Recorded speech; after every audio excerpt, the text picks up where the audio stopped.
Sarap. Ano? 3, 2, 1.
Sarap.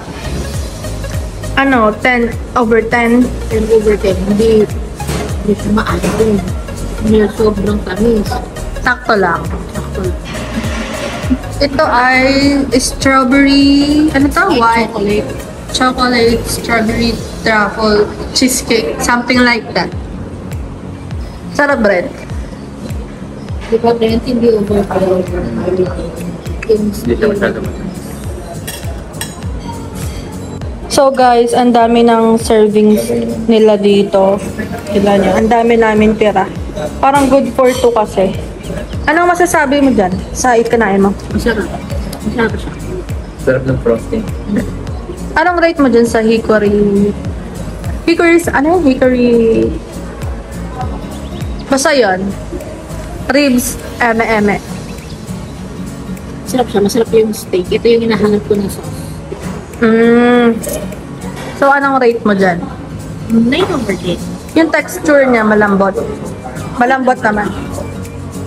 Tapos masarap din yung kanin nila guys, yung garlic Masarap fried yung rice. frosting. Ano yun sa'yo? Fish fillet? Breaded? Fish fillet. Filet. Anong masasabi mo dyan sa kanan? Okay naman. Anong rate mo? 8. 8. Okay. Yung akin guys, yung chicken Parmesan. parmigiano. Yun kasi sabi ng cashier. Pero kala ko parmigiano yun. Ito, ano naman siya? Ito nakita na yan. Parang sauce ng lasagna yan. So yun lang. Fried chicken na may sauce ng lasagna. Pwede na siya 8/10. Thank you for watching mga katus. I hope nag-enjoy kayo sa video na to. Please like, share, and comment down below for any vlog requests. Also, don't forget to subscribe to my YouTube channel and follow me here on Facebook. Always remember, keep your head in the clouds and your feet on the ground. Bye!